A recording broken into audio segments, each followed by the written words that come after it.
Helen Janes first came to my attention when out of the blue she came from nowhere attacking my channel on behalf of Shelley Moat. 6 months ago now. She went on to report me to YouTube and attempted to strike my channel.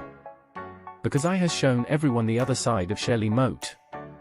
I am seeing this same woman all over social medias. James Hind calls her very credible person whom he works alongside to capture Satan hunters. Yes, there are actually people running around fighting each other over mythical monsters. Unfucking believable. Anyway, back to Helen Janes. James blames me for not being able to secure a conviction and victory over Jeanette Archer's antics.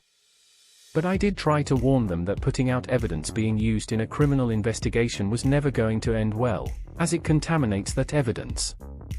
It also unleashes his little minion trolls to constantly attack people he targets.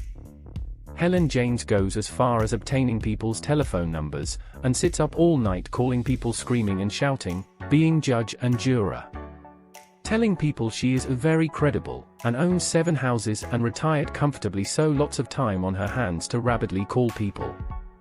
She will never get my name or telephone number as I communicate with no one in my real life from social medias.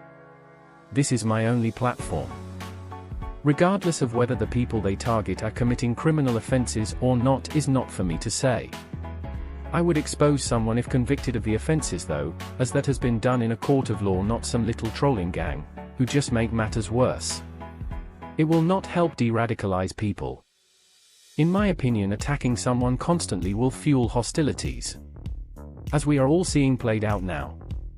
Innocent people are being caught up in the crossfire. And it is because of this I will respond. After Helen Janes attacked me, I done a little research into who she was.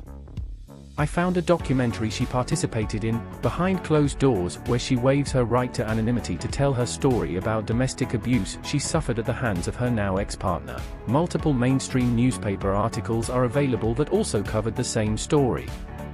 I do not nor would ever condone violence to any person.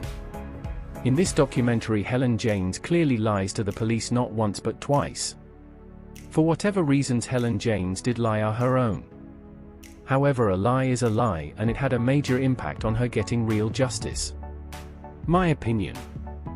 Helen Janes then went on to twist my words about Shelley Moat not being a credible witness in the Archer case, and a conflict of interest was in play. I also said in my opinion the police should take all devices to get to the bottom of the truth, because Shelley Moat never showed us any of the spiritual advice she was giving Archer at the time.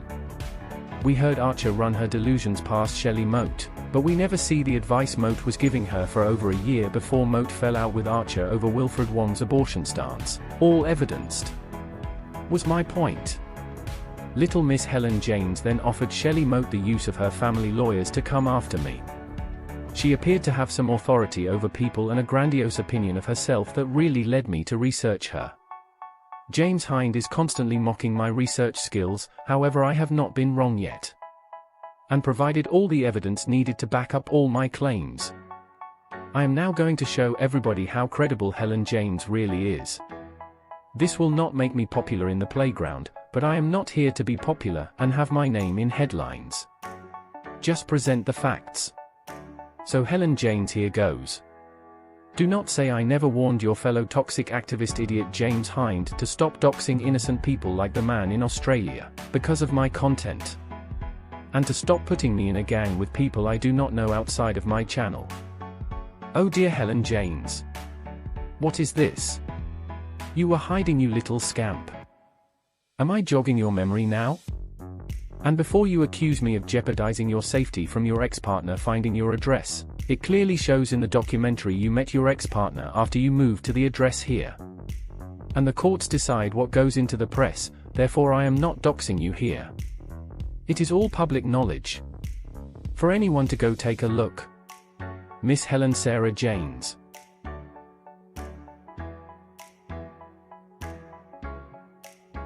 Not once but twice. Charged twice in 2019 for crimes involving theft and lying to the police again. Not yet rehabilitated under the Rehabilitation Act. It appears. You do know that takes 10 years of committing no further offenses before it cannot be used against you, Helen. You're not that credible really, are you, Helen? Going around poking everybody, telling them what to do, playing a grandiose fantasy life for yourself online. I do feel Helen Janes will deny this is her. So I will nip that in the bud as well. 2 photographs as evidence. One from Google Maps of the offender's address from public court records. And one from the documentary Helen Janes took part in 2016. So James, you still think your little fellow trolls you work with are credible, reliable witnesses? Answers on a postcard please. Top row, we have screenshots from Helen's home as in the documentary. Absolute proof. In the bottom row, that Google Maps confirms the address is that of the public conviction posted in the newspapers in 2019. It is not owned, it is a social housing flat. Therefore Helen Janes does not own property anywhere, unless she is committing fraud with her housing provider and not declaring owned properties. Helen is not credible anything, she is a petty criminal with a nasty habit of being unable to tell the truth at times. Case closed.